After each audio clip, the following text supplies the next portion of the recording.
Dr. Scott Conkright, and welcome to the Meaningful Happiness Podcast, where we talk about feelings, affects, the biological basis of emotions, and all those things that have to do with making life meaningful and happy. At least that's my hope.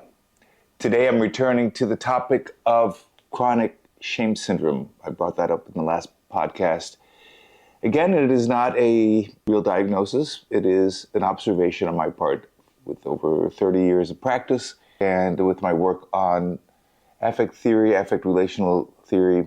It's become pretty clear to me that there are a lot of people suffering from this disorder, which I'm calling chronic shame disorder, shame syndrome. And so today I'm going to talk about the various symptoms, the things that led me to believe that there is a diagnosis of this sort and that it's distinct from other DSM-5 categories, diagnoses.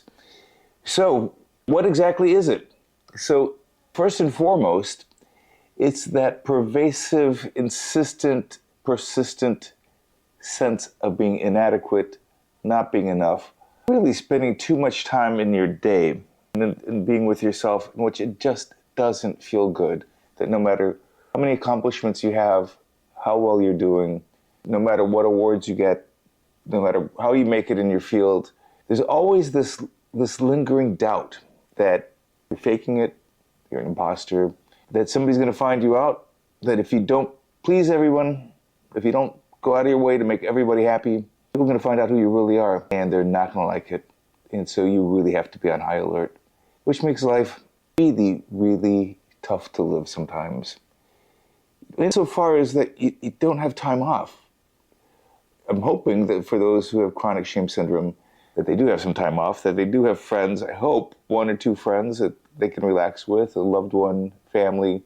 If not, that's one of the goals of this podcast, is for you to take a look at these things in your life, for you to take a look at what's making you unhappy, what's getting in the way of your own happiness and of making your life meaningful, and starting to make changes. One of the things I'm going to come back to in this podcast, again, and it's going to be a theme of mine, is that as a group therapist, I can tell you that when it comes to shame, group therapy is the modality that works the best. As difficult as it is for most everyone to feel like, oh no, I can't be in group with anybody, everybody's going to hear my stuff. Well, yes, they are. And you're going to hear their stuff. And that the sharing of your stuff and their stuff is going to help lower the shame barrier. You're going to feel like other people experience the same thing, and you as well. And with that sharing, find out that there's other ways of being in the world. You don't have to suffer that much.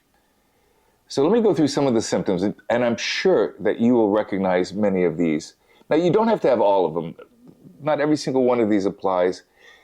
And let me stress as well, I'm actually trying to depathologize people's lives. One of the things that I'm trying to do in terms of talking about shame is to normalize it, is to make sure that people understand that shame has a healthy place, that is part of our lives. But the most important thing that I'm trying to get across is that shame is on a continuum, that we only tend to focus on the very high end of shame. Public humiliation, being really embarrassed, horrible things. Fortunately for most of us, that is not our lives, that our lives are not built around that. We all have had those moments, realistically or not. We have felt them to be those moments of extreme humiliation. And of course we've been there where it just felt like you just want to die. I'm talking more about on the low end. What I really want people to understand is that chronic shame comes from the microaggressions, so to speak, the micro-shaming, ones that are just slightly under the radar, where growing up a parent would just say a certain word or give that certain look that you knew that they were being judgmental, or people around you are being judgmental, or you've come to learn in kind of paranoid way, you come to learn that, or feel that people are judging you all the time. And so you may misinterpret those looks. And that's part of the chronic shame syndrome, is that your radars are not really very good for this. And so that's the other thing that you need to recalibrate, is that often what you think are criticisms or put downs or microaggressions, micro-shaming aren't. Knowing the difference and being able to recognize shame in the more subtle mild forms and calling others out on it, being aware that it has a really profound effect on you, that is progress. That's what I want. I want people to say, like, no, you can't do that. You can't say that. You can't tease me. I don't like the way you're talking to me. That doesn't feel good. Because it's the accumulation of the small ones that leads to the gradual, for a child, the gradual wearing away of their core sense of self as being good. Because we're born that way. We're born good in the sense of every child feels good about themselves. And every child wants to connect. That's part of our biology. We want to connect. We want to learn. We want to explore. As parents, as caregivers, we have to say, you can't do this, you can't do that. There has to be a barrier to the good things that you want. All the things that you believe that you want, that you feel are good, may not be. So that's our jobs as caregivers, parents, teachers, and so forth. And again, in my model, in the affect theory model, anything that gets in the way of what you think is good feels like a shame, like, shucks, what a bummer, I can't do that. That's shame on the very low side. And it's going to happen 100 times during the day. And again, whether it's you miss a ball playing hoops, or you playing racquetball like I do, or you miss the elevator door, it doesn't matter. You're still going to do that slump of shame. When you're teased, when you're left out, when you feel lonely, those are also, again, minor ones, but they add up. And they add up because they can add to a script that you're writing about yourself that gets confirmed. You're a loser, that you're unlovable, that you're not worthy, and so forth. So when I start going through each and every one of these symptoms, again, you don't have to have them all, and I hope you don't have them all. You might have bits and pieces of each one. The real purpose of this is for you to get in touch with the subtle and some of this stealth. I keep calling it stealth. I think it is kind of stealthy. The secretive, underhanded ways that shame works, or that people use shame. The ways that parents, caregivers, teachers, employers use really sneaky ways to put people down. Sometimes it's a reflection of the way that they were raised, or a reflection of our society, how shame is used as a weapon, which it can be very much so, and certainly is in racial matters, certainly is in sexual orientation matters, and so forth, where we put another group of people down for whatever attributes they have that we decide are shameful.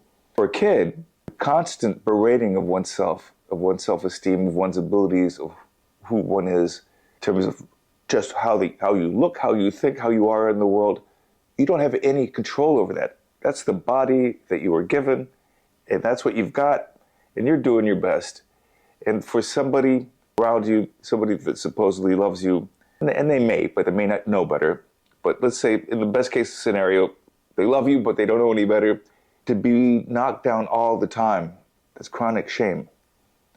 You might feel it in being an imposter. Imposter syndrome is a really common one, where I think everybody knows what this means, which I'm sure you do as well. You can at least get an idea of it, that you didn't really deserve the job. You didn't really deserve the title. People really figure out that you don't know your stuff as well as they think that you do. There's going to be a disruption. It's not going to feel good, and it's not going to be pretty once they figure out that you don't know what you're doing, that you're an imposter. The difference between sort of common everyday imposter syndrome, I'll feel that. When I first got my doctorate degree and I was teaching at Northeastern Illinois University, I'd just gotten the degree, and I got it while I was still working on my dissertation. I figured how it worked, but I got the degree. Wasn't completely done yet, but I was teaching already. And I think I'd mentioned to the class that I just got it that day, to one of the classes that I was teaching. It was all undergraduate. And I left the class after teaching, and I was walking down the hallway, and somebody called out, "Hey, Dr. Conkright." I looked up and around, and I had no idea who they were talking about.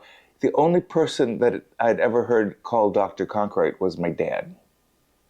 So I assumed that it was him, and I was wondering, what the hell is my dad doing here? Because it didn't fit me yet. I didn't think I was an imposter. I just wasn't used to it yet. It took a little while to get used to.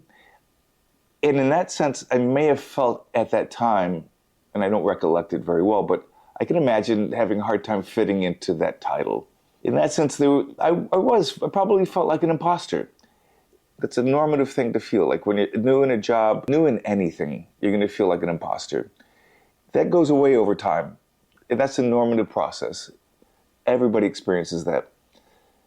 If you've been in the same job for a while and it's a continual doubt about your abilities that you feel after years and years of being on the job that you're not as good as everybody else, or that if somebody really looked into your work, they may, I don't know what, demote you or kick you out, or it doesn't matter. If you have those doubts, more so than everybody else, more so than just a fleeting issue about a new job or a new talent, then there's something to think about, is that chronic shame syndrome. Think about that. Another one is persistent and persecutory self-criticism. So again, I can be very self-critical, and I'm pretty okay with it. I know the limits of my self-criticism. Doing these videos, there's times that I get done with one and go like, yeah, we're not doing that one. And I learn from it. So the self-criticism could be, and the shame that comes from that is healthy. I don't feel like I'm a loser, for instance, when a podcast doesn't go well and I have to redo it. It means that there's stuff that there's a barrier to my positive feelings towards doing the podcast. And so I do it again. So in that sense, the shame that I feel, my upsetness, self-criticism, which is basically a defense against the shame, it's my anger towards myself for the shame that I'm feeling, can be instructive. If you're just stewing in it all the time, if it's always there, no matter what you do, you load the dishwasher, that there's a problem with the way you made the cake, you didn't do this right, you didn't do that right, you're not dressed right, it doesn't matter, you said something stupid on the phone. If your life is a continual set of self-criticisms, that's a real indication that there's an enormous amount of shame that is persistent in your life. And again, I'm stressing the persecutory part, that it feels like persecution, that you have this mean person that is now living in your head. It may be the accumulation of voices from parents, caregivers, teachers, instructors, whoever, coaches, that now is morphed into your own, is that the right word? Morph is more physical. Well, I guess the voice is morphed into your own voice, their voices collectively. Now your voice, so it sounds like your voice, but it's all the critics in your head, all the board of directors, so to speak, are still there telling you you're not good enough. So something to look at. So again, it's very shame-based. People-pleasing is a really common one. The world is not safe unless you are making sure that everybody's happy, everybody feels good, nobody's upset.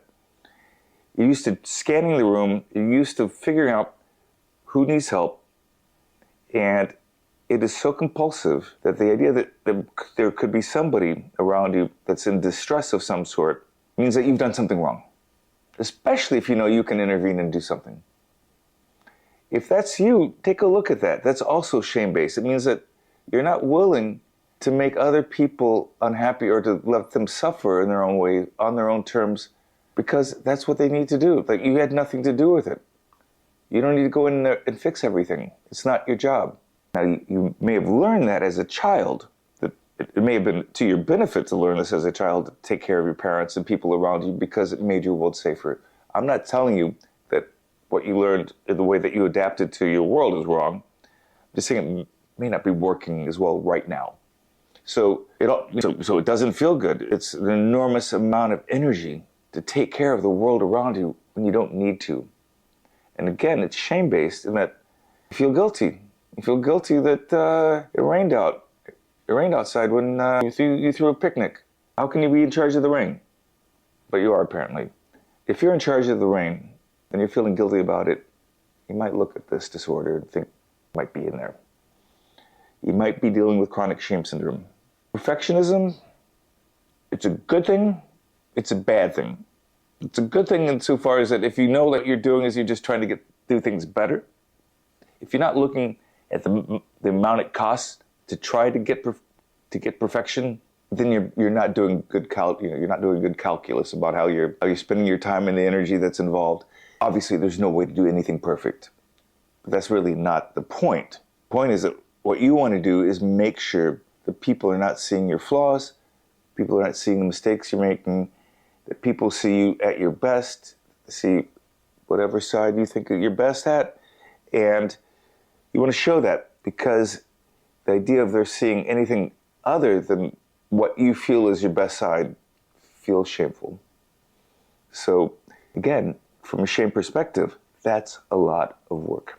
Here's a big one. I think if you're 35, 40 years old or younger, I think this is an even bigger issue for that age group, and increasingly so the younger that you are, in part because of social media.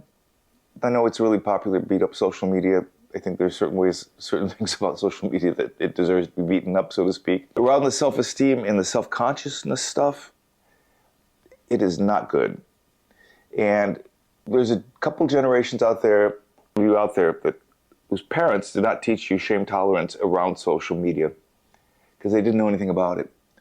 So what I'd like to do is, once we're done with this next couple, we have, I think, 2 more podcasts around shame, chronic shame syndrome, and then I'm going to talk about what to do about it. Because all this leads to dealing with shame tolerance, which is basically building up your immune system around shame. So going back to what I think millennials and Gen Zs are doing right now around this issue is that I think for them around social media, they are dealing with more social anxiety and social avoidance than previous generations. And I think that that's showing in the data. There's more anxiety than there is depression, for instance. Isolating away from others as to deal with shame is certainly one way to deal with it, but it's also part of the chronic shame syndrome. If you can't be with other people because you feel like you're going to be judged by them, and if you feel like there's always something for them to judge you around, it's going to feel safer being in isolation. So just another one to look at.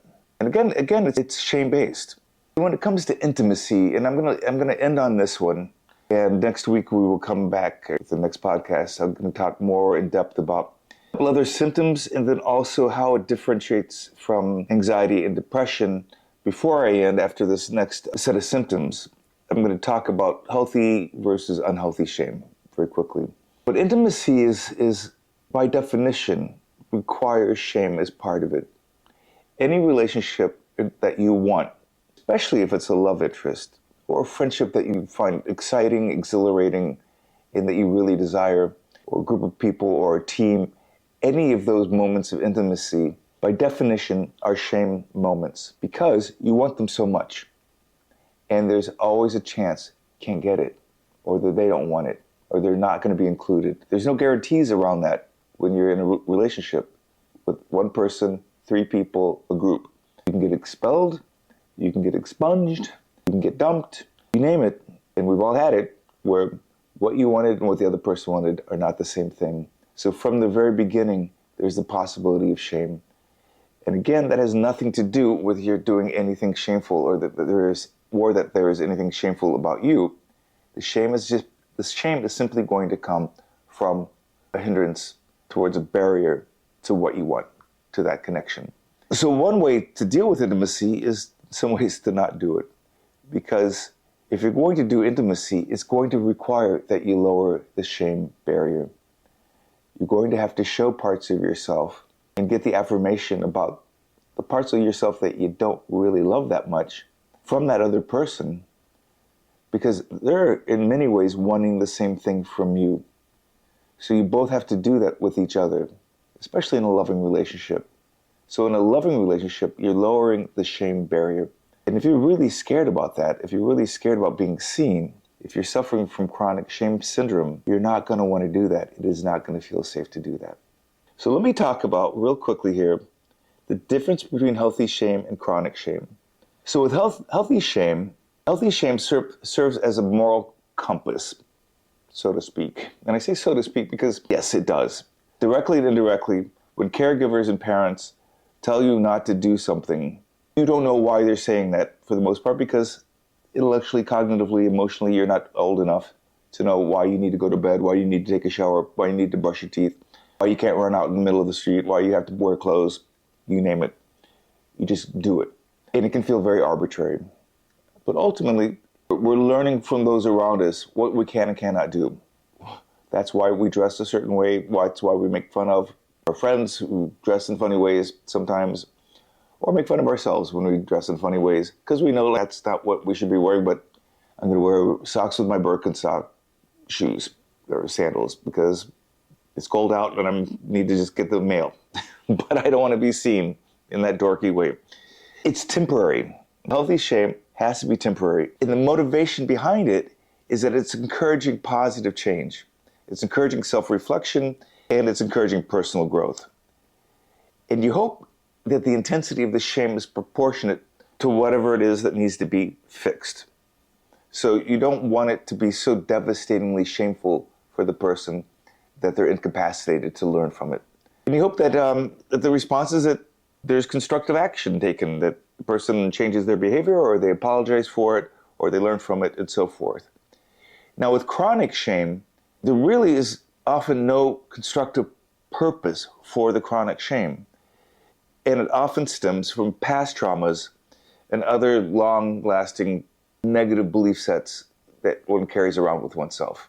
So it comes out of nowhere, generally doesn't have a purpose. You're not learning anything from it. The other thing about it too is that it's persistent and it's pervasive. It's not time limited. It's always there.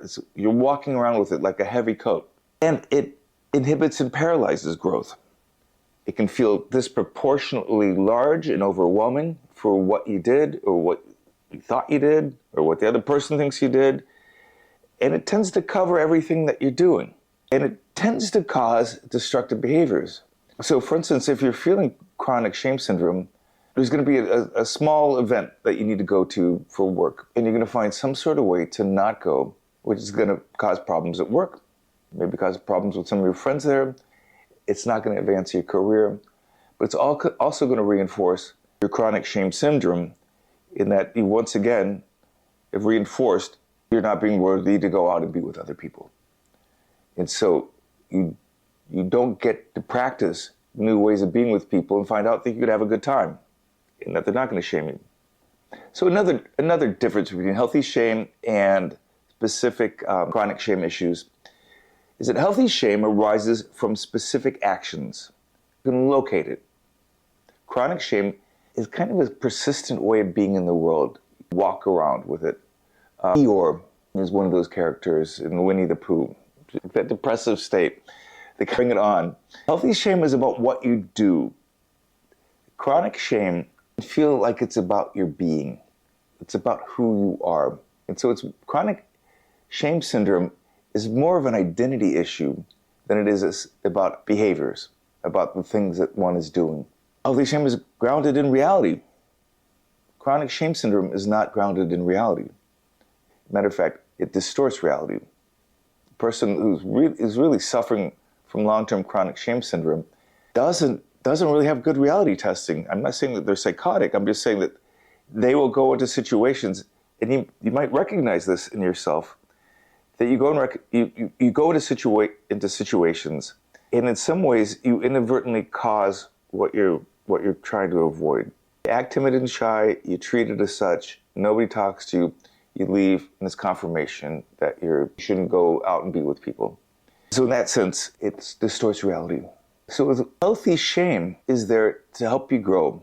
And you can ask yourself, when you're feeling shame in general, and it want to help you overall identify, especially on the low end, mild shame incidences so you get to recognize them faster. Is that feeling helping you grow, or is it holding you back? You can ask yourself too, as a parent, or as a friend, as a lover, as a partner, and what I doing in terms of giving feedback to my partner, to my child, to whoever I'm with, helping them grow? Am I giving them the feedback to learn from this, or am I just so angry at them and disappointed and feeling so negative about my relationship with them that I want them to suffer and hurt? It's an important question to ask. Another question you can ask about yourself is your shame response proportionate to what's happening? Or does it, once again, just confirm how you feel about yourself? And it's just adding to it. Is it also about a specific action? Or do you generally feel shame about your whole being, about who you are? I'm going to end there. We've covered a lot of ground today, and I really appreciate you listening in. I would love to hear from you. Again, I'm Dr. Scott Conkright with Meaningful Happiness, and this has been a fun podcast, and I hope informative one. Please take these issues to heart. See if you identify with them. We all suffer from these issues. Shame is pervasive. It's not a bad thing. It's a horrible thing if it's dosed improperly. So click whatever likes and all that. Sign up. Come back. I want to share more. If you have questions, please mail me and send in questions. And I look forward to talking to you next time. Take care. Be kind to yourself and be kind to others. Life is short. Bye now.